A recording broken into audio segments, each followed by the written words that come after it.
Die Simracing Expo 2022 ist Geschichte und ich bin soeben heimgekommen. In diesem Video zähle ich euch die Highlights der letzten Tage auf. In den nächsten Wochen bekommt ihr dann einige detaillierte Einzelreviews zu den jeweiligen Herstellern, samt Testrunden und manchmal sehr ausführlichen Interviews ins Haus geliefert. Legt die Füße hoch und willkommen hier in meinem YouTube-Kanal.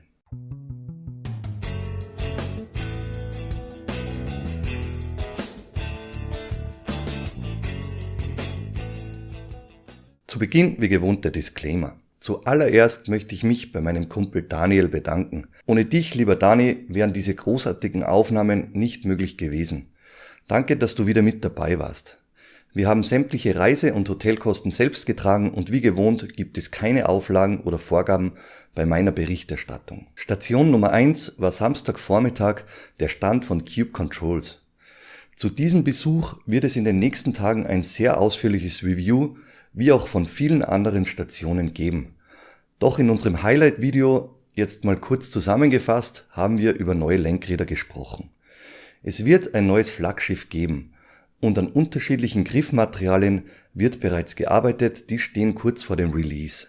Die Pedale wurden vor dem Release nochmals überarbeitet und befinden sich auf der Zielgerade. Die werdet ihr in einigen Wochen, Monaten in meinem Kanal zu sehen bekommen. Dazu wird Cube Controls ein riesiges Dashboard releasen und eine Partnerschaft mit Mercedes-AMG wurde bekannt gegeben. Um diese habe ich mich dann am Sonntag ausführlich gekümmert, darum lasst uns in chronologischer Reihenfolge mit Samstagvormittag fortsetzen. Station Nummer 2 war der Besuch bei Asetek. In einem privaten Testraum stand mir ein Simulator bestückt mit Aseteks neuer Invicta Direct Drive 27 Nm Wheelbase samt Forte-Lenkrad und Invicta-Pedalen zur Verfügung.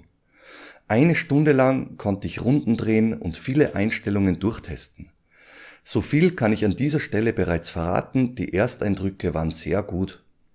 Gebt mir an dieser Stelle bitte Zeit, die Dinge einzuordnen und wie bereits erwähnt, wird's auch zu diesem Besuch bei Asetek ein extra ausführliches Video in den nächsten Tagen geben.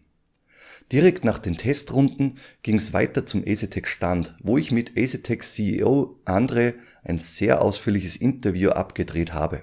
Danach durfte ich exklusiv in einem echten Ligier LMP3 Platz nehmen und auch hierüber habe ich ein Video abgedreht, in welchem ich euch die Eindrücke aus einem echten Rennwagen schildere und mit unseren Simracing-Erfahrungen vergleiche.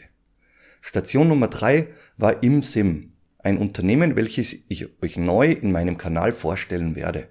ImSim bietet High-End-Motion-Simulatoren und weitere Peripherie für Großkunden, aber auch private Haushalte an. Ich habe mit Thiago über die hauseigenen High-End-Pedale namens Talento gesprochen und werde auch diese in meinem Testcenter unter die Lupe nehmen und für euch reviewen. Danach habe ich im Motion Simulator Platz genommen und auch dazu wird es ein ausführliches Interview vom ImSim-Stand samt Testrunden in den nächsten Tagen für euch in meinem Kanal zum Angucken geben. Station Nummer 4 war der Fanatec-Stand.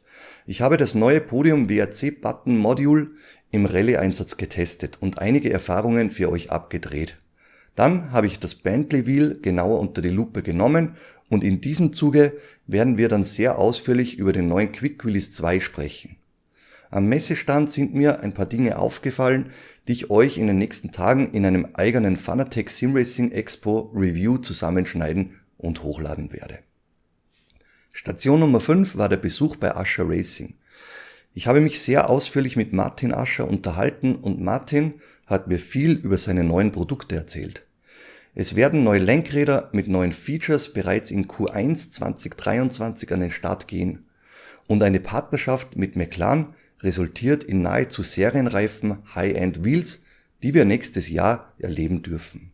Es wird Ascher Racing Dashboards geben und dazugehörigen Content zu Ascher Racing Produkten wird es mit Beginn des neuen Jahres als Review in meinem Kanal geben. Ebenso werdet ihr einiges an Ascher Racing Peripherie alsbald in meinem Testcenter selbst unter die Lupe nehmen können. Ein ausführliches Detailreview meines Besuches wird klarerweise ebenso demnächst hochgeladen. Zwischen all meinen Terminen habe ich mich bemüht, mit euch zu sprechen. Und viele von euch haben mich angequatscht, wir haben Selfies gemacht und uns entspannt miteinander unterhalten, insoweit die Zeit reichte. Sorry an dieser Stelle, wenn ich nicht immer für euch greifbar war. aber ich habe mich wirklich bemüht, keinen von euch zu übersehen. Einige habe ich sogar live in Interviews mit reingenommen, da genau ihr der Grund seid, warum ich hier an dieser Stelle stehen und für euch seit längerer Zeit berichten darf. Samstagabend bin ich dann mit Dani Pizza essen gegangen und war dann richtig kaputt von einem sehr, sehr langen Tag. Sorry auch dafür, dass ich diverse Einladungen für Abendveranstaltungen ausschlagen musste. Aber meine Stimme, das hört ihr jetzt auch noch, die brauchte Pause, um auch am Sonntag weiter berichten zu können. Und so ging Sonntagmorgen weiter mit dem Besuch erneut am Cube Controls Stand, um über die neue Partnerschaft mit Mercedes AMG zu berichten. Ich habe die neuen Mercedes AMG Cube Controls Wheels unter die Lupe genommen, die so in den echten Rennfahrzeugen zum Einsatz kommen. Bin mit neuen Motion-Simulatoren unterwegs gewesen und habe mich sehr ausführlich mit Alex von Mercedes AMG über die Zukunftsversionen von Mercedes im Simracing-Sport unterhalten. Einiges davon habe ich auf der Simracing Expo bereits erleben dürfen und mein Bauchgefühl sagt mir, dass Mercedes AMG diesen Einstieg in die Simracing-Welt in Zusammenarbeit mit Cube Controls und D-Box mehr als ernst nimmt. Abschließend habe ich exklusiv in einem Mercedes AMG GT Track Series Platz nehmen dürfen und auch dazu wird es ein eigenes Review geben. Im Anschluss bin ich wieder rüber zum Fanatec Stand, um für euch die Ersteindrücke des Formula E-Sport Cockpits zusammenzufassen. Ich bin einige Testrunden gefahren und werde euch diverse Eigenschaften und spannende Detaillösungen dieses neuen Rigs in den nächsten Tagen aufbereiten. Weiter ging's dann mit einem sehr ausführlichen Besuch bei SimuCube. Ich werde euch ein Video aufbereiten, in welchem ich die brandneuen Aktivpedale sehr ausführlich getestet habe. Wir werden über Hintergrundinfos direkt aus der Softwareabteilung mit Mika sprechen und auch hardwareseitig habe ich euch viele Dinge zu erzählen. Ich habe dann mit Marco von SimuCube die Entwicklung, Preisgestaltung, Herausforderungen der Entwicklung und viele andere Dinge besprochen. Auf vielfachen Wunsch wird es wieder SimuCube Reviews in meinem Kanal geben und ihr könnt alsbald ein SimuCube Sport Base samt Taco Wheel direkt in meinem Testcenter Probe fahren. So viel habe ich mit Pekka von SimuCube vereinbart und wir werden sehen, was noch alles aus dem Hause SimuCube auf uns zukommen wird. Ich darf an dieser Stelle noch nicht alles verraten, aber SimuCube hat einen Plan, das kann ich euch versprechen. Alles zu meinem SimuCube-Besuch gibt's in den nächsten Tagen ebenso ausführlich hier bei Ron Reviewed at YouTube und in meinem Ron Reviewed Media Testcenter.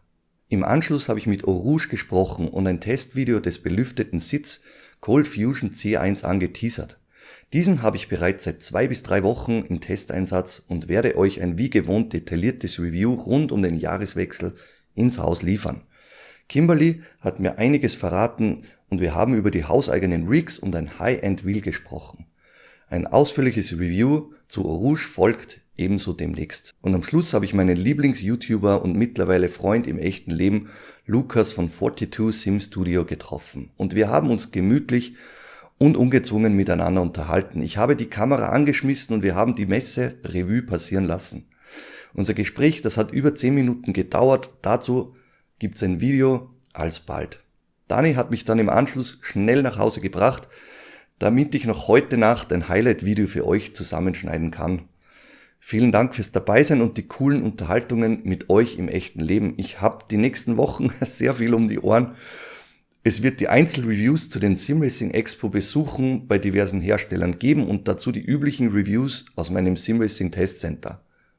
Vielen Dank fürs Dabeisein. Ich muss jetzt mal dringend meine Füße hochlegen, ein paar Stunden schlafen und dann morgen geht's wieder, oder heute geht's dann wieder weiter in meinem Fulltime-Job ganz abseits von Ron Reviewed Media und YouTube. Bis bald und passt auf euch auf. Es war so schön, euch zu treffen im echten Leben. Euer Ron.